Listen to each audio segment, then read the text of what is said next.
Um, I want to talk about a very, very, very small singularity today. Um, Not the convergence of about like 20, 15 different new technologies, but just two. We talk about new TV.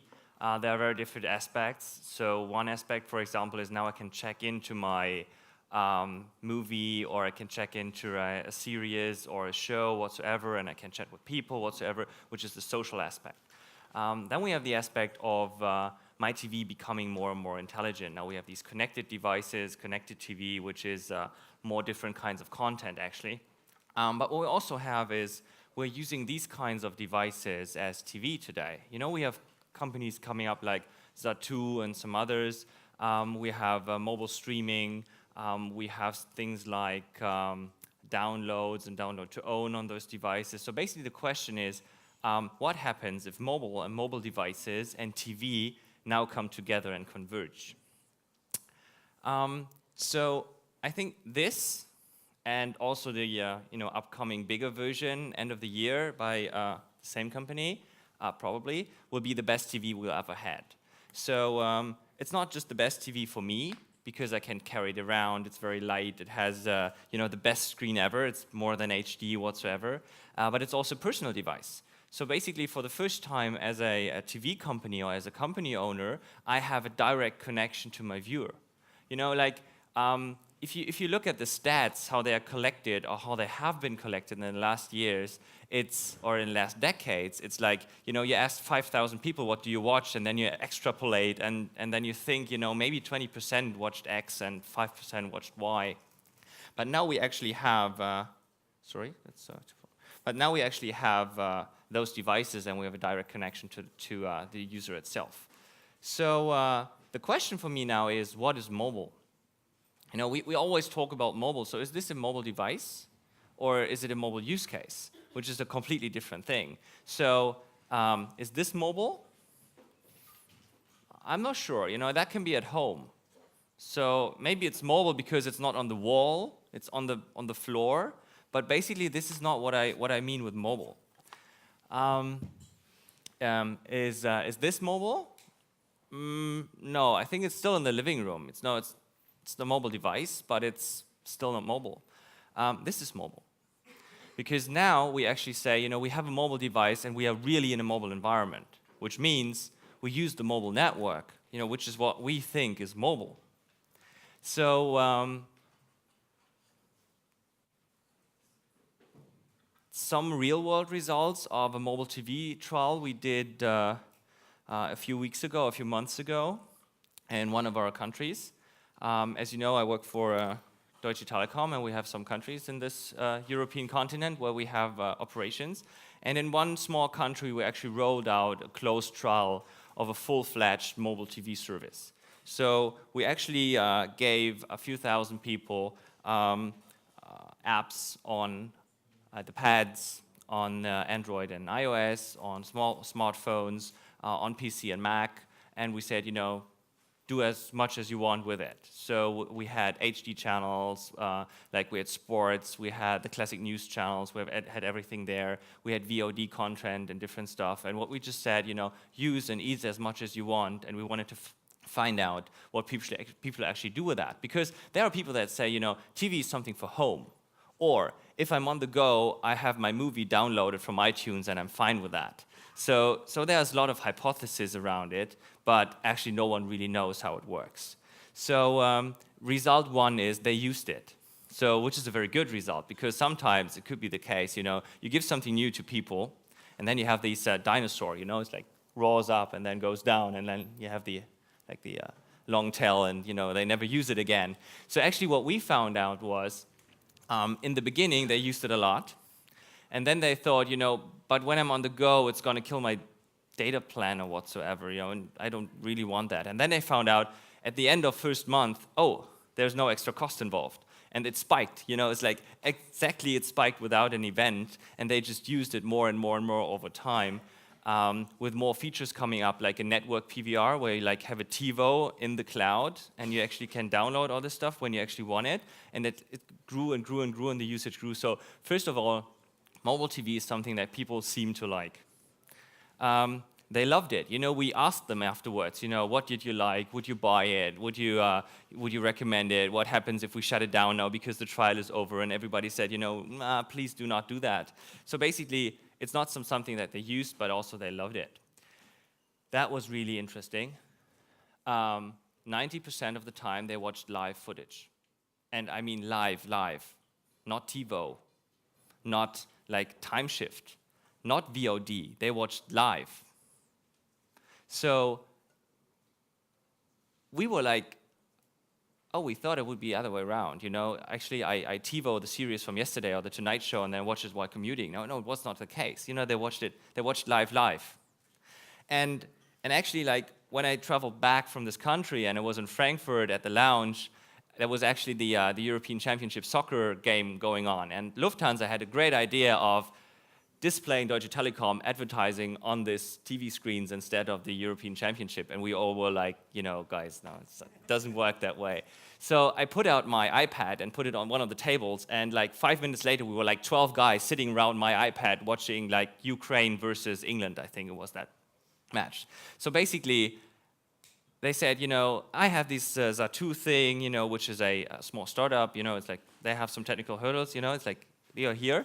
And they said it's pretty much the same, and we displayed it, and I said, you know, it's good use cases, and actually, people loved it. And they said, you know, how can I get it? Where can I get it? I need to get an iPad to have this app. You know, it's like, you know, people were there like, wow. It's like, you know, people now go to stores and say, I want to have an iPhone with WhatsApp on it. You know, it's like actually happening, which we don't like, but it's the fact. You know, it's like, you know, we have to deal with that. It's like, it's just truth. So another thing is they watched it 62% on 3G. You know, which we also thought it's like, you know, it's just going to be on Wi-Fi. No, it was not the case. We're at 63 of the time, minutes spent and consumed, were on 3G when on mobile devices. And I say when on mobile devices because we also had some guys very, very upset because the service was bad, because they were using it on a big notebook with a speed stick. So meaning like, you know, we limited the bandwidth over 3G because we said, you know, it's a small screen, you don't need big resolution, and then they put it on a big laptop. So we also learned is, you know, how the rules need to be set. So it was a really, really good thing, but 62% used it on 3G. And they would pay for it, you know? They would pay for a service that they have for free at home. And that was new to us, because normally like, we're used to like everything's for free, right? You know, like we just download stuff. But now it's something like they want it on the go, and they understand it's like a little bit more complex, and they can't get it for free. And they said, you know, we are willing to actually pay for it. We asked them, you know, how much will you be willing to pay for it? And there were like different ranges, and it was pretty interesting. And then there was like, and if you get like live sports, and if you get it in HD and whatsoever, they were always willing to pay more for it. It was like, wow, you know, it's like we should do this.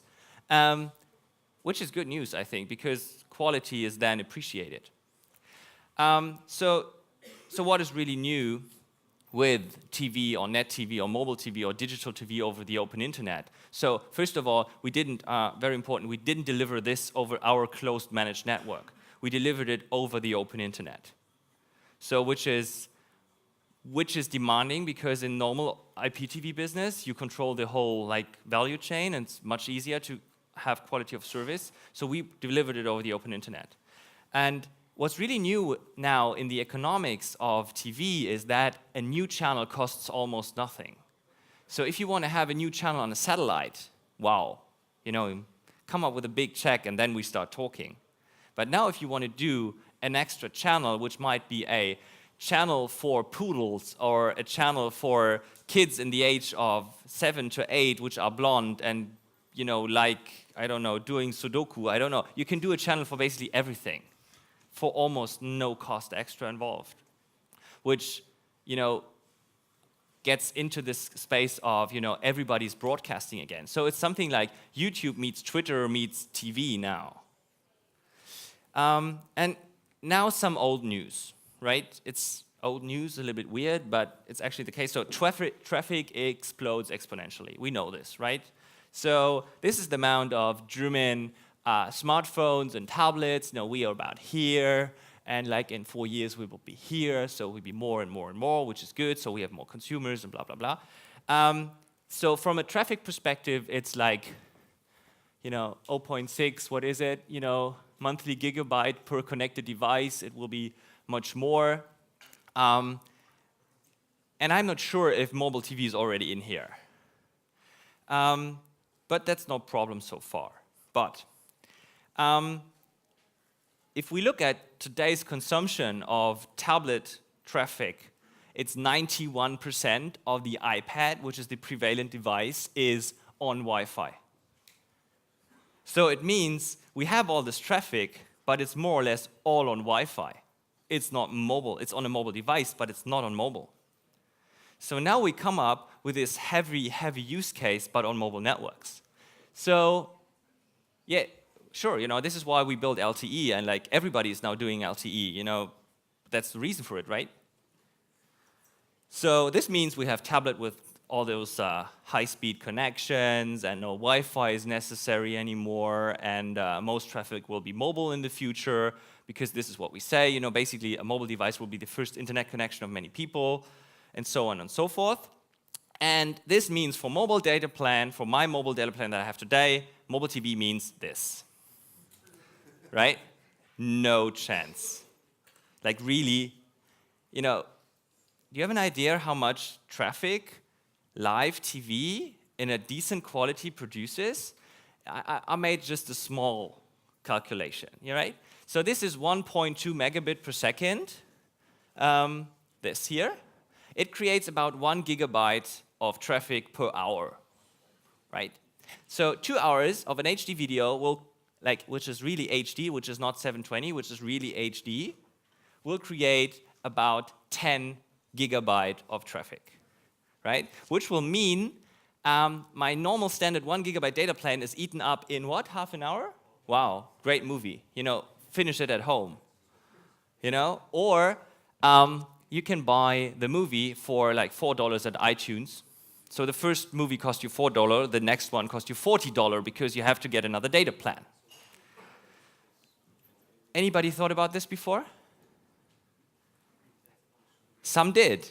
I don't have a solution yet. I think some haven't even thought about it. So, and if we say, you know, you're just commuting and you're watching a little bit every day, and I say you have 20 hours of HD traffic, you remember the nuke, okay? So who's in this game currently? So we have the content owners and producers, you know, the Warner Brothers, the Disneys, you know, the NBC, the NFL, all those guys, LTL here in Germany, and the open guys. We have the product companies like, you know, today it's Netflix, or someone who's actually taking together all this, like the Zatu guys, and they're delivering the app. And then we have the connectivity providers. It could be the Starbucks, AT&T, Wi-Fi. I want to see how this works if 20 people now watch live TV over the same Wi-Fi hotspot. That would be interesting. Or the mobile carriers, you know, connectivity here. You know, we all take it for granted. Or the consumer, yeah, right. So, consumer. And the question is, who's going to pay for this? And now I know this is the telco head. I take it off. You know, it's like I'm not talking as a telco guy. I want to like just talk about this thing and how we can solve it. So who's going to pay for this? You know, this is just an estimate of what LTE will cost per carrier, per country, from CAPEX, so capital expenditure investment in infrastructure. It's not running it, you know, it's just building it. It will be about $1.8 billion just for the US per carrier, like AT&T, Verizon, Sprint, whatsoever, us. So in the UK, 750 million, APAC, so Asia Pacific, per country, per carrier. You know, it's a huge amount of money.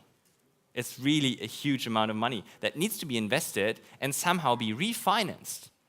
So the question is, who of the primary 4 category guys are actually paying for this? So since I don't have this hat on anymore, you know, free is pretty much prevalent. You know, we are used to this. And if it's not for free, it's cheap. And before we said, you know, can we build more for less, and can we deliver more for less or even for free? The question is, like, Gmail is for free, sure, you know, but someone at the end, you know, you're trading your privacy, but someone in the end is paying for it. Agreed. So LTE is not for voice, that's for sure. LTE is for rich media. This is what we built it for. I think TV is rich media. It's a pretty good thing. So the big question is, at the end, how can we keep our mobility affordable? Because we all take it for granted, we want it, but we don't want to pay $150 or whatever per month to have this live TV thing. So together, let's find a way, and this is really where I invite everybody. Let's come up with creative solutions. It's not just advertising-based or whatsoever, like really creative solutions. Who's going to pay for this? And thanks, everybody, and thank you for sharing your time and ideas with me.